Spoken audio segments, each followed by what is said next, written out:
Hello dear students, we are discussing about translation. We are learning tense.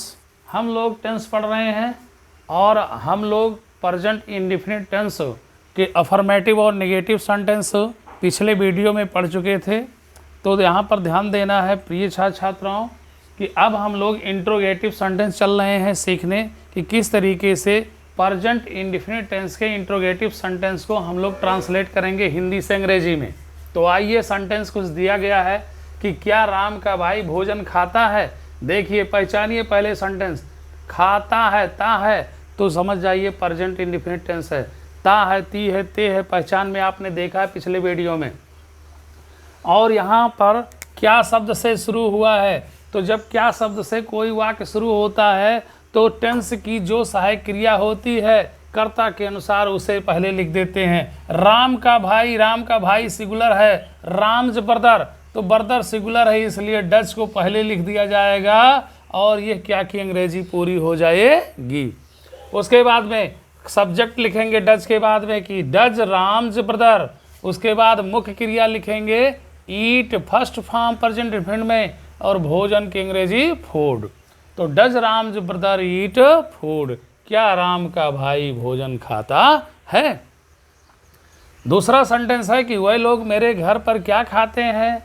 तो क्या खाते हैं, जब हिंदी वाक्य के बीच में क्या शब्द आता है तो क्या की अंग्रेजी लिखनी पड़ती है, सहायक क्रिया से काम नहीं चलता है। तो आप क्या करेंगे कि क्या की अंग्रेजी व्हाट सबसे पहले लिख देंगे, उसके बाद सब्जेक्ट के अनुसार डू डच का प्रयोग कर देंगे। तो यहाँ पर वही लोग है, प्लूरल है, वही लोग की अंग्रेजी दे, तो सब्जेक्ट प्लूरल है, इसलिए आप सहायक क्रिया डू पहले लिख दीजिए। तो व्हाट डू दे, और क्रिया खाने की अंग्रेजी ईट फिर लिख दीजिए फर्स्ट फॉर्म। घर, मेरे घर पर, तो यहाँ घर पर की अंग्रेजी एट लगा देंगे, क्योंकि जब कोई प्लेस होता है वो छोटा स्थान होता है तो वहाँ पर की अंग्रेजी एट लिखते हैं प्रीपोजिशन। ओके, मेरे घर पर माई होम, तो एट माई होम कर दिया आपने, क्वेश्चन मार्क आपने लगा दिया। तीसरा सेंटेंस आइए लेते हैं कि वह चाय क्यों नहीं पीती है। तो यहाँ पर क्यों नहीं आया है, बच्चों ध्यान देना है कि क्यों के साथ नहीं शब्द आया है, इंट्रोगेटिव प्लस निगेटिव हो गया। तो क्यों की अंग्रेजी क्या होती है, सबसे पहले व्हाई लिख दीजिए, उसके बाद में सहायक क्रिया डज किसके अनुसार लिखेंगे, वह चाय पीती, यानी कोई एक महिला है जो चाय पीती है, तो एक महिला के लिए वह की अंग्रेजी सी लिख देंगे। सी सिंगुलर है, फिर पहले डज लगा देंगे, तो व्हाई डज सी हो गया। उसके बाद नहीं की अंग्रेजी नाट लिख देंगे, यानी सब्जेक्ट के बाद नाट लगा देंगे, यानी मुख्य क्रिया से पहले।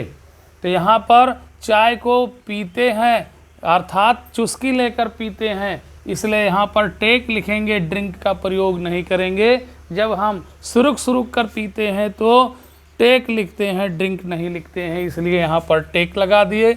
और चाय की अंग्रेजी टी, क्वेश्चन मार्क लग गया। आइए हम लोग 4 नंबर सेंटेंस को देखते हैं कि मुझे कौन यह कलम देता है। तो ध्यान देना कि मुझे कौन यह कलम देता है, तो जब कौन आएगा, कौन या किसने आदमी के लिए प्रयोग होगा तो क्या लगाएंगे, हु का प्रयोग किया जाएगा बच्चों। तो यहाँ पर आपने हु लिख दिया, और हु ध्यान देना है कि प्रश्नवाचक शब्द और सब्जेक्ट दोनों का काम करता है, इसलिए प्रेजेंट इंडेफिनिट टेंस में जब केवल इंट्रोगेटिव में कौन शब्द आए तो हु लिखिए और हु के साथ डू डच का प्रयोग ना कीजिए, ठीक है ना। जब हु के साथ हो, निगेटिव भी रहे, नाट का भी प्रयोग करना हो, तभी डू डज नाट का प्रयोग करना चाहिए। नहीं तो क्या करना चाहिए, अगर एक व्यक्ति के लिए संकेत कर रहा है, देता है, क्रिया में बड़ा का मात्रा आया है, ता है, तो वो सिंगुलर है, और सिंगुलर है तो यहाँ पर क्रिया में क्या कर देंगे, यस या यस जोड़ देंगे। तो हु गिव्स, कौन देता है, हु गिव्स कौन देता है, मुझे मी यह कलम, दिस पेन। आ गया समझ में। तो who gives me this pen, question mark. 5 नंबर सेंटेंस पर आइए, कौन कौन स्कूल नहीं जाते हैं। तो यहाँ पर 2 बार लिखा गया कि कौन कौन स्कूल नहीं जाते हैं। बच्चों ध्यान दीजिएगा, जब 2 बार कौन कौन आए तो अंग्रेजी में तो एक ही बार हु लिखा जाएगा, 2 बार हु कौन कौन की अंग्रेजी हु नहीं लिखा जाएगा। तो यहाँ पर क्या कर देंगे कि आप लिख देंगे एक बार हु, और उसके बाद में जब प्लूरल है कौन कौन है यानी संख्या 1 से अधिक हो गया है तो आप निगेटिव भी दिया हुआ है तो आप क्या कर देंगे डू नॉट का प्रयोग कर लेंगे। अगर नहीं होता तो केवल गो लिखा जाता, गोज नहीं लिखा जाता। समझ में आ गया। लेकिन यहाँ पर निगेटिव है तो डू नॉट लगा देंगे। तो हु डू नॉट, और डू नॉट लगाए, डज नॉट क्यों नहीं लगाए? क्योंकि यहाँ पर संख्या अधिक है इसलिए प्लूरल है तो डू नॉट लगा दिया गया। जाने की अंग्रेजी गो का first form to school, school को। तो कौन कौन स्कूल नहीं जाते हैं? Who do not go to school. 6 नंबर पर आइए, किसका किताब तुम खरीदते हो? किसका किताब तुम खरीदते हो? तो किसका किताब की अंग्रेजी क्या लिखा जाएगा? Whose book. क्या लिखेंगे बच्चों? Whose book. यानी किस किताब किसी लड़के का है, आदमी का है, तो यहाँ पर किसका के लिए हुज लगा दीजिए, पजेसिव केस। उसके बाद में सब्जेक्ट तुम की अंग्रेजी यू है तो ये है बहुवचन, प्लूरल है, इसलिए हेल्पिंग वर्ब डू को पहले लगा दीजिए। तो whose book do you buy? Buy means खरीदते हो। तुम किसका किताब खरीदते हो या किसका किताब तुम खरीदते हो? आइए यहाँ पर 7 नंबर पर हम लोग चलते हैं। सेंटेंस दिया हुआ इंटरोगेटिव का, कितने लड़के क्रिकेट खेलते हैं? तो ते हैं, यहाँ पर संख्या पूछा जा रहा है तो लड़कों की संख्या है। तो जब संख्या पूछा जाए तो कितने की अंग्रेजी हाउ मैनी लिखेंगे। ओके। और जब क्वांटिटी बताए, किसी चीज़ का परिमाण बताया जाए, कितना शब्द आ जाए, तब वहाँ पर हाउ मच का प्रयोग करेंगे। लेकिन यहाँ लड़के हैं तो हम लड़कों को गिन सकते हैं तो हाउ मैनी का प्रयोग करेंगे। ओके। उसके बाद लड़के हैं तो बॉयज़ लिख दीजिए कि हाउ मैनी बॉयज़। और प्रेजेंट इंडेफिनिट टेंस का जब बॉयज़ है यहाँ पर सब्जेक्ट बहुवचन है, संख्या अधिक पूछा जा रहा है लड़कों की, तो क्या लगा देंगे? डू। लेकिन एक चीज़ यह ध्यान देना है कि जब हाउ मैनी से सब्जेक्ट जुड़ा हुआ हो तो सहायक क्रिया के बाद में सब्जेक्ट दियर लिखना चाहिए। अगर दियर नहीं लिखेंगे, डू प्ले डायरेक्ट कर देंगे तो थोड़ा सा बहुत अच्छा नहीं है, क्योंकि यहाँ सब्जेक्ट होना चाहिए दियर। क्योंकि यहाँ दियर का कोई मतलब नहीं है तो मतलब बॉयज़ का ही, लेकिन बॉयज़ हाउ मैनी में जुड़ा है इसलिए बॉयज़ से पहले डू का प्रयोग नहीं करेंगे। तो डू का प्रयोग करने के बाद दियर का प्रयोग सब्जेक्ट कर दीजिए। ठीक है, तब ये सेंटेंस का सेंस इंट्रोगेटिव रहेगा। और यहाँ खेलने की अंग्रेजी प्ले लिख दिया आपने, और क्रिकेट है तो क्रिकेट लिख दिया। तो how many boys do there play cricket? कितने लड़के क्रिकेट खेलते हैं? ये समझ में आया होगा मेरे प्यारे छात्र छात्राओं, तो ध्यान दीजिए। 8 नंबर पर आइए, लिखा हुआ मोहन सुबह कितना पानी पीता है। ध्यान दीजिए, यहाँ पर कितने आया था ना, अब यहाँ पर आ गया कितना पानी। कितना आ गया? पानी की क्वांटिटी होती है। अब यहाँ हम पानी को गिन नहीं सकते। पानी है, दूध है, भोजन है तो इसे हम गिन नहीं सकते, चाय है तो हम इसे गिन नहीं सकते, इसका हम क्वांटिटी दिखाएंगे, इसलिए हाउ मच का प्रयोग कर लीजिए। ओके। तो यहाँ पर कितना पानी की अंग्रेजी हाउ मच वाटर कर दिया आपने। ये वाटर ऑब्जेक्ट है यहाँ पर, और पीता कौन है? मोहन। तो मोहन सिंगुलर है इसलिए डज मोहन कर दीजिए। ठीक है बच्चों। उसके बाद पीने की अंग्रेजी ड्रिंक कर दीजिए। यहाँ टेक नहीं लिखना है क्योंकि पानी को घट घट करके पी लेते हैं बेरोक टोक, इसलिए पीने की अंग्रेजी ड्रिंक लिखिए। जब चुस्की लेकर के पीते हैं तो टेक लगाना होता है। ओके। अब आते हैं हम लोग 9 नंबर सेंटेंस पर। लिखा हुआ कौन सा पत्र मोहन लिखता है? कौन सा पत्र मोहन लिखता है? तो which letter does Mohan write? क्यों ऐसा लिखा गया? कौन सा पत्र? पत्र भैया क्या है? निर्जीव है, इसलिए यहाँ पर कौन की अंग्रेजी या कौन सा की अंग्रेजी व्हिच लिख देंगे। उसके बाद पत्र की अंग्रेजी लेटर आपने लिख दिया तो व्हिच लेटर, कौन सा पत्र। उसके बाद में देखना है कि सब्जेक्ट कौन है। मोहन लिखता है तो मोहन सिंगुलर है, आपने डज पहले लगा दिया, इंट्रोगेटिव है। उसके बाद सब्जेक्ट मोहन लिख दिया, उसके बाद क्रिया राइट लिख दिया, लिखता है।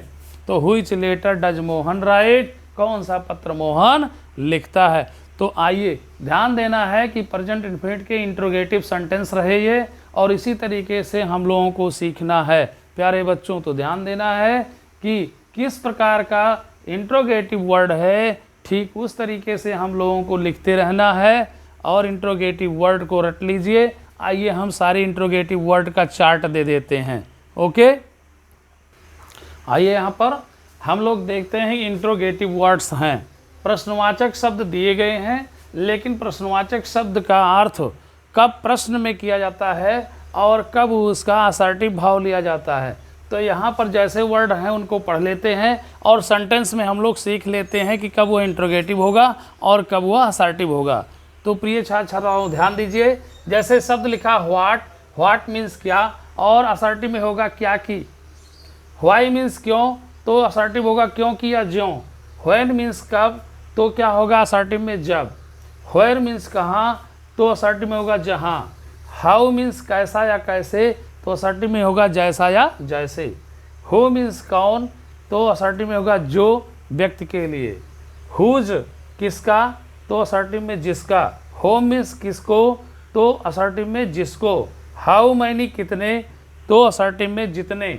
हाउ मच कितना, तो असर्टिव में जितना। ये क्वांटिटी दिखा रहा है बच्चों, और हाउ मैनी क्या दिखा रहा है, नंबर दिखा रहा है, संख्या। तो व्हिच, यहाँ व्हिच मीन्स कौन सा, जो वस्तु के लिए प्रयोग करते हैं इंट्रोगेटिव में, और असर्टिव में वस्तु के लिए जो हो जाता है। तो यहाँ पर ये अर्थ दिया गया है और शब्द दिया गया है। ये जो हैं आपके प्रश्न वाले शब्द हैं और ये उत्तर वाले शब्द हैं जब असर्टिव भाव निकालते हैं। तो आइए हम लोग दो सेंटेंस लिए हैं। यहाँ पर लिखा हुआ व्हाई इज ही वर्किंग, वह कार्य क्यों कर रहा है। तो व्हाई के बाद इज लगा दिया है हेल्पिंग वर्ब, उसके बाद में ही है सब्जेक्ट, ठीक है ना। और सब्जेक्ट से पहले जब भी क्या होता है, कोई हेल्पिंग वर्ब होता है, किसी टेंस की सहायक क्रिया होती है, do does is are am, है ना। तो यहाँ पर यह ध्यान देना है कि ये जो व्हाई लिखा गया इंट्रोगेटिव वर्ड, ये प्रश्न का काम करेगा, लेकिन अगर यह सहायक क्रिया उठा करके सब्जेक्ट के बाद में लिख दिया जाए, जैसे यहाँ पर देख रहे हैं कि व्हाई ही इज हो गया है, तो ही सब्जेक्ट है, ही के बाद में जब हेल्पिंग वर्ब होगा तो अंत में फुल स्टॉप का चिन्ह लगेगा, क्योंकि ये सेंटेंस असर्टिव हो जाएगा। इसका अर्थ क्योंकि हो जाएगा या ज्यों हो जाएगा, ज्यों वह काम कर रहा है, क्योंकि वह काम कर रहा है। और यहाँ पर प्रश्न हो गया वह काम क्यों कर रहा है, तो यहाँ इंट्रोगेटिव मार्क भी लगेगा। ओके, तो यह चीज़ समझ में आया होगा। इसी तरीके से दोनों शब्दों के दो प्रकार के अर्थ निकलते हैं। प्रश्न के लिए प्रश्नवाचक शब्द बनेंगे अर्थ में, और जो है अगर सेंटेंस असर्टिव है तो ये अर्थ देंगे। जब सब्जेक्ट के बाद हेल्पिंग वर्ब होता है तो सेंटेंस असर्टिव होता है, तो इस वाई का मतलब क्यों नहीं ज्यों हो जाएगा मेरे प्रिय छात्र छात्राओं। लेकिन यहाँ सब्जेक्ट ही से पहले सहायक क्रिया इज है, इसलिए क्यों यहाँ वाई का अर्थ क्यों हो जाएगा, प्रश्न हो जाएगा। ओके, तो प्रश्न जब पूछेगा तो प्रश्नवाचक चिन्ह लगा देंगे, और जब असर्टिव भाव होगा सब्जेक्ट के बाद सहायक क्रिया होगा, सब्जेक्ट से पहले सहायक क्रिया नहीं होगा, तो यहाँ वाई का अर्थ असर्टिव हो जाएगा, इसलिए फुल स्टॉप का चिन्ह लगाएंगे। ओके फ्रेंड्स, अगर ये वीडियो समझ में आया है तो मेरे प्यारे छात्रों लाइक कीजिए, शेयर कीजिए, सब्सक्राइब कीजिए और धूमधाम से पढ़ते रहिए। नेक्स्ट वीडियो में भी मैं और चलेंगे प्रेजेंट कंटीन्यूअस टेंस पर। Okay, thanks.